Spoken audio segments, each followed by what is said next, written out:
बिस्मिल्लाहिर्रहमानिर्रहीम। दोस्तों, आज हम आपको बताएंगे एक दिल को छू जाने वाला वाक़या। ये वाक़या बिल्कुल सच्चा है और सऊदी अरेबिया के सिटी अबा में ये वाक़या पेश आया है, जिसको शेख अब्दुल मोहसिन अल अहमद ने बयान किया है। ये कहानी है एक लड़की की और ये उसकी शादी का दिन था। जिस तरह शादी के लिए बहुत सारी तैयारियां की जाती हैं और दुल्हन को तैयार किया जाता है, इसी तरह उस लड़की के साथ भी ऐसा ही किया गया और पूरा दिन शादी की तैयारी में गुजरा। फिर ऐसा हुआ कि मगरिब की नमाज हुई। मगरिब की नमाज के बाद उस लड़की का बनाव सिंगार किया गया, जैसा कि दुल्हन को सजाया जाता है, और बहुत ही खूबसूरत सा लिबास उसे पहनाया गया। जब वो दुल्हन तैयार हो गई तो उस दौरान इशा का वक़्त हो गया और उस लड़की को इशा की अजान सुनाई दी। अब उसको लगा कि मेरा वज़ू शायद टूट गया है, जो मैंने मगरिब की नमाज के लिए किया था।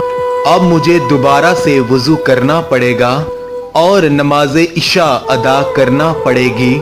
वो अभी यही सोचकर वज़ू करने के लिए जा ही रही थी कि इतने में उसकी माँ ड्रेसिंग रूम में आ गई। दुल्हन की माँ ने कहा कि तुम कहाँ जा रही हो?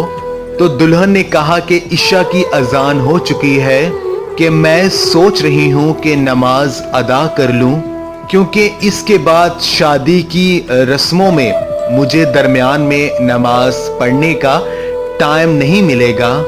तो उसकी माँ हैरत से उसे देखने लगी और कहने लगी, बेटा, नीचे मेहमान तुम्हारा इंतज़ार कर रहे हैं, तुम्हारा मेकअप उतर जाएगा और जो तुम इतना तैयार हुई हो ये तो सारा पानी से धुल जाएगा और फिर मेहमान क्या कहेंगे?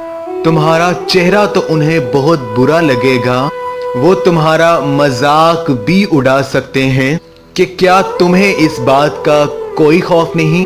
तो वो दुल्हन मुस्कुराती हुई बोली, आप इसीलिए परेशान हो रही हैं कि मैं लोगों की नज़र में खूबसूरत नहीं लगूंगी, लेकिन मैं तो अपने पैदा करने वाले के सामने खूबसूरत बनना चाहती हूँ। और फिर वो वज़ू करने के लिए आगे बढ़ गई। लड़की ने वज़ू किया, जिसकी वजह से उसका सारा मेकअप उतर गया, लेकिन उसे मेकअप खराब होने का कोई अफसोस नहीं था। उसको इस बात की कोई परवाह नहीं थी कि लोग उसकी इस हालत को देखकर या बिना मेकअप वाले चेहरे को देखकर क्या कहेंगे। उसे तो सिर्फ अपने रब के सामने सुरखरू होना था, उसे तो सिर्फ अपने रब के सामने अच्छा बनना था।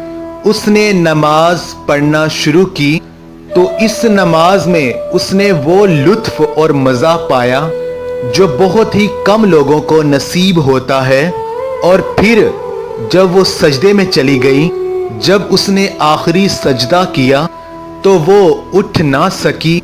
आपको जानकर अफसोस होगा, लेकिन खुशी इस बात की होगी कि ऐसा सजदा बहुत ही कम लोगों को नसीब होता है।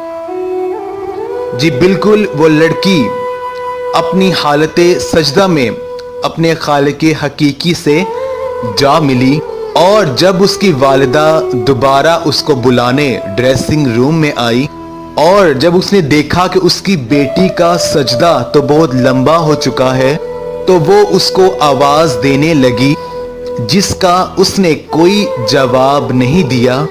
फिर वो उसके करीब आई और उसको हिलाया तो उसने देखा कि अब वो इस दुनिया में नहीं रही है। और ये देखकर एक माँ का क्या हाल हो सकता है, ये तो आप सब ही जानते हैं। फिर उसकी माँ कहने लगी, हाँ मेरी बेटी, तूने सही कहा था कि ऐ अल्लाह ताला की खुशी लोगों की खुशी से ज़्यादा मायने रखती है। माशाअल्लाह, کیا خوبصورت اور ایمان سے بڑا ہوا اختتام ہوا اس لڑکی کا۔ وہ اللہ تبارک و تعالیٰ کو قریب کرنا چاہتی تھی اور وہ اللہ تبارک و تعالیٰ کی محبت چاہتی تھی اور وہ اللہ تعالیٰ کی نظر میں خوبصورت بننا چاہتی تھی، اور اللہ عز و جل نے اسے اسی حالت میں اپنے قریب کیا جہاں پر ہر مسلمان اللہ تبارک و تعالیٰ کے زیادہ قریب ہوتا ہے، یعنی حالت سجدہ میں۔ حقیقت یہی ہے کہ اللہ تبارک و تعالیٰ اور اس کے رسول حضرت محمد مصطفیٰ صلی اللہ علیہ وآلہ وسلم کی محبت ہی ہماری زندگی اور آخرت کا حاصل ہے۔ سورہ آل عمران کی ایک آیت میں ہے، اللہ تبارک و تعالیٰ فرماتے ہیں کہ دنیا کی زندگی سوائے دھوکے کے سامان کے اور کچھ بھی نہیں ہے، اور ہمیں یہی چاہیے کہ ہم اللہ تبارک و تعالیٰ اور اس کے رسول حضرت محمد مصطفیٰ صلی اللہ علیہ وآلہ وسلم کی فرما برداری میں لگ جائیں اور ان کے بتائے ہوئے احکامات کے مطابق زندگی گزارنے کی پوری کوشش کریں، تاکہ ہماری دنیا